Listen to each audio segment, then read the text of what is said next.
Trying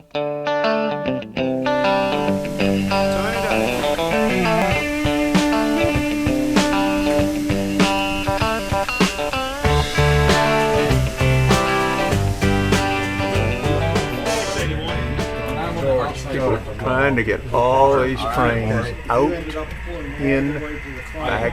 We've done on the yards in the past, which I really remember. I'm Bob Holtman, and I've been doing the car shop repairs here on the Bill Hemricks Railroad. And what I'm doing right now is working on a flat car, changing out the couplers. The way we keep up with all of our freight cars is we have an Excel spreadsheet, lists passenger cars, freight cars, cabooses, locomotives, and got close to 1,000 freight cars on the railroad right now. I'm Glenn, and I'm making parking meters for the scene, and they need to be in a HO gauge scale. So what I've done is put a drop of solder on a piece of wire, and I'm grinding them down to size. I'm Robert Markmaker, and I'm doing the little scenery here in this logging area. We just finished up in here in the area upper area for the logging with the new Spark tree, donkey engine.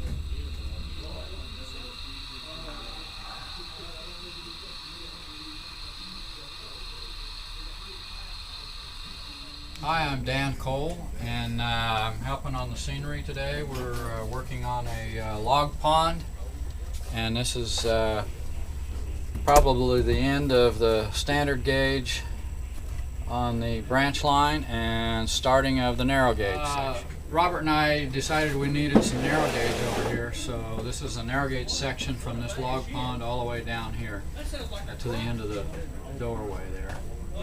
And as you can see, it's in progress. Hi, I'm Tom Schmidt. I'm under the bench work over here near wherever we are, and trying to get some power to some track. We've got intermittent juice problems. Hi, I'm Glenn Holliger, and I'm working on an engine for programming it to try to find some problems. I think it's a marriage. Hello, I'm Eddie Justice, and I help do a lot of the wiring and most anything electronic end of it here. And watching Lynn, see if I can learn some more about programming. JD and Phil repairing a switch on the Summit. Just leave it like that. All Good right. job. Wonderful. There it is, plumbing and supplies. I'm so proud of that, I can't hardly stand it, Dan. Thank you. I'm Don Garrison. I'm taking a locomotive apart to try to lubricate it.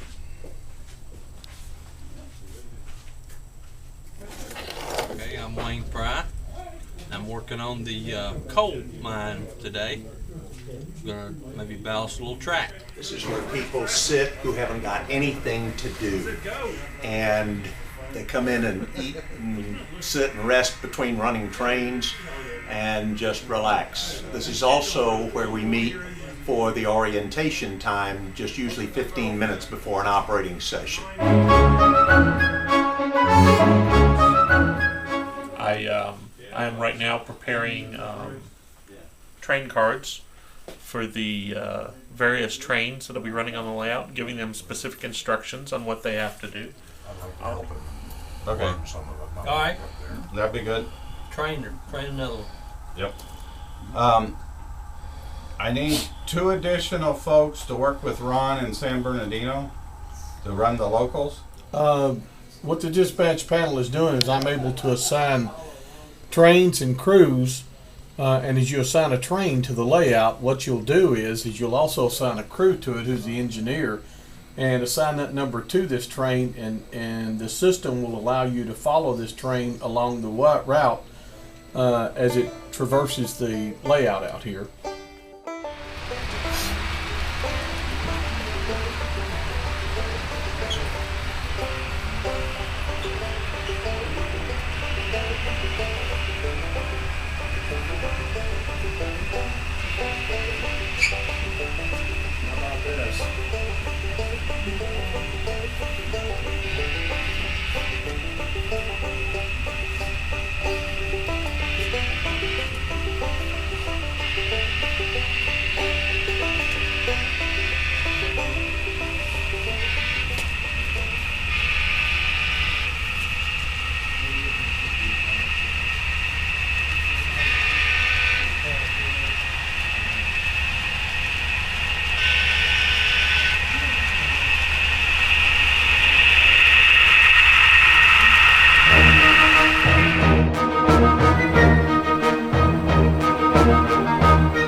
This is Bill's layout, and Bill Hemrick had in his basement a model railroad when I first met him.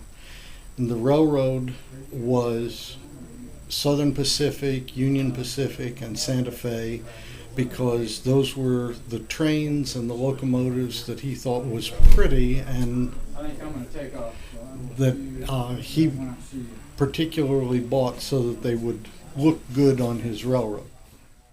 Mood lighting for the dispatcher. The dark confines of the dispatcher office help keep the heat down. And we're just getting ready to line up a train to take out of Ogden.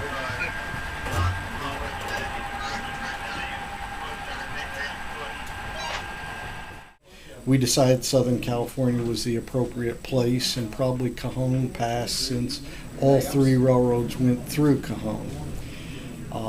The next step from that was, where did it go? And he named one of the places on that railroad Ogden, and he named other places Los Angeles. And there was some mining and lumbering, and he bought a Weyerhaeuser locomotive, and so that got named the Weyerhaeuser Mineral Branch. One train set to go. In Pomona.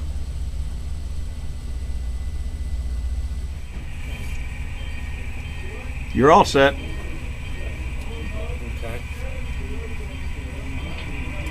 So then you just change this to do this.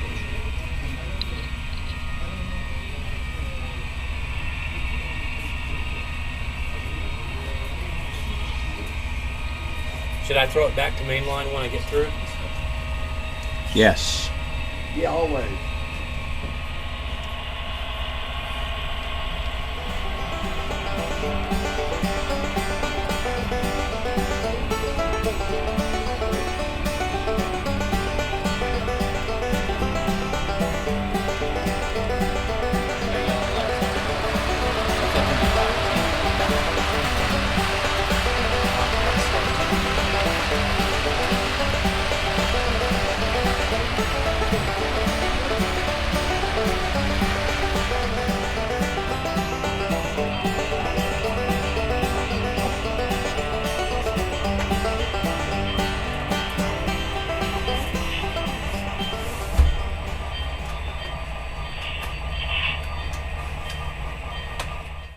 Being an entrepreneur, he thought that it was a good thing to have a building and have the building to leave to his family rather than just a messy basement.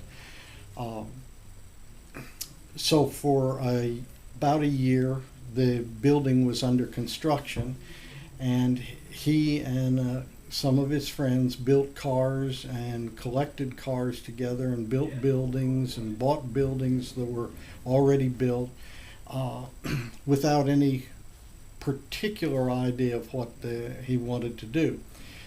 Well, he approached me about helping him with the design of the railroad. And because I'm a planner by profession and by inclination.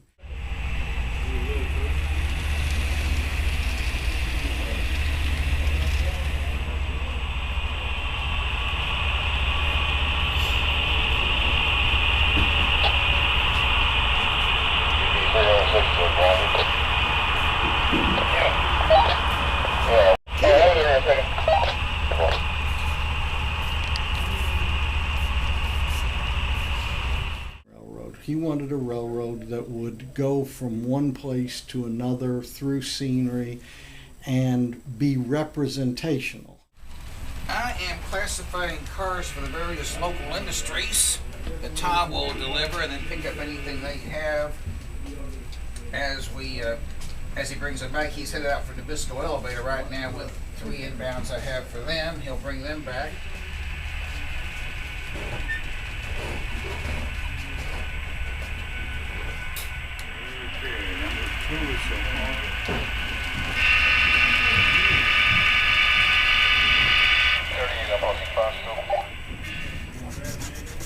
This is the part of the hobby nobody likes, right? You've got that right. Just cleaning track when it gets dirty. Nobody likes it. Pause on. Hey, Dan. Thank you. No. No, I'm just working it back and forth. Some big fat fingers of yours, boy.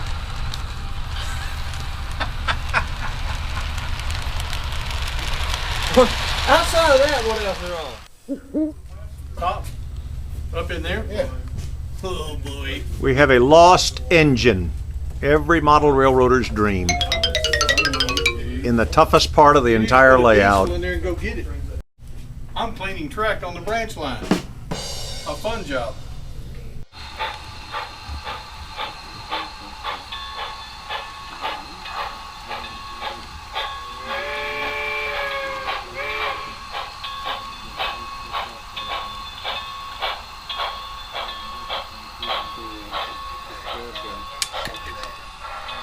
We're actually about 650 some feet of actual run, which is almost 11 miles, 11 scale miles of track.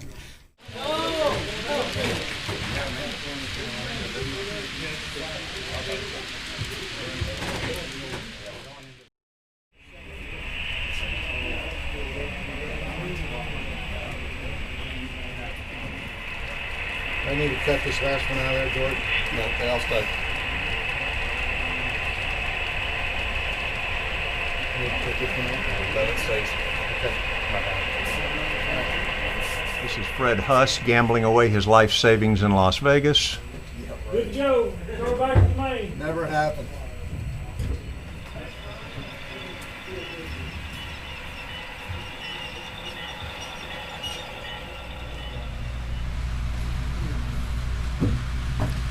Doing a little scenery work.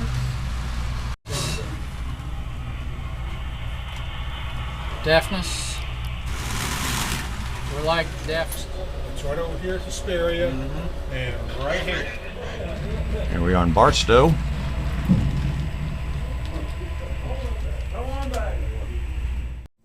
We looked at the places that we could model by copying USGS mapping from the internet and looking through, following the railroad from Southern California, from LA Basin down to Terminal Island and San Pedro, and then starting up the LA Basin to San Bernardino and up over Cajon Pass.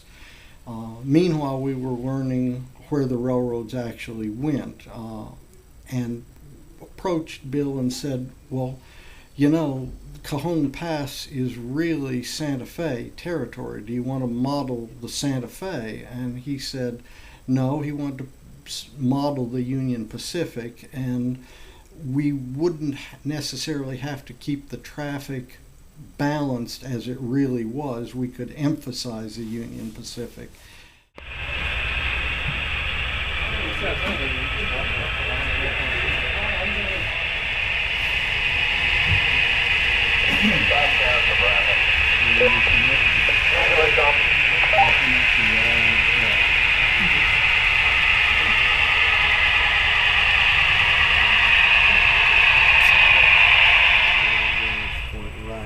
But what you up to, Mr. Ryan?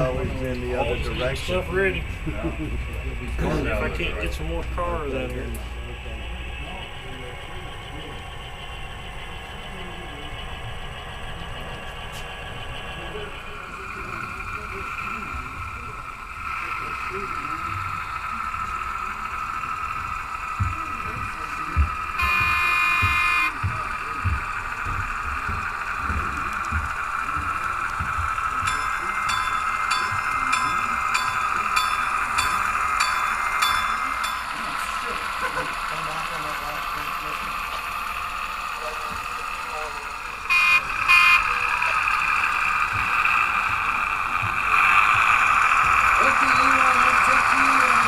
Now, when you think of old timers in the hobby, here are two people who, you know, Don and Dan just kind of come to mind, you know.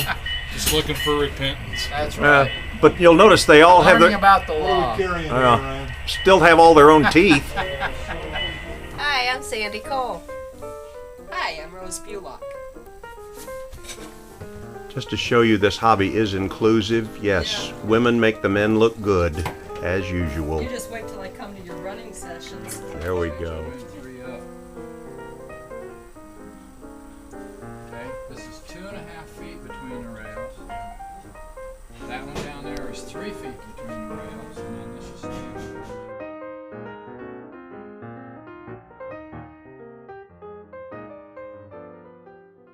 Bob and I have been talking about getting some lockers to put things in, so we don't have to carry them back and forth between operating sessions. Okay, yeah. I went out to the junk shops and looked at lockers, and they wanted way too much money for metal stand-up lockers. $65 was the cheapest I could find, and they were still all rusty. So I got the idea to build this. It's about locker size, only it's laid down. And it's more functional laid down because the engines are a little bit longer than what you can put in one shelf of a locker. So put this one together at a cost of around $120. It's a little fancy to hide behind a draped curtain, but it functions. Yellow, that's what mine did. Right here? Yep. Maybe get the tractor around here. Needed to get it out here before I came by. What's this? Yeah, I was stuck. I had to do that the whole way around there. Turn it up.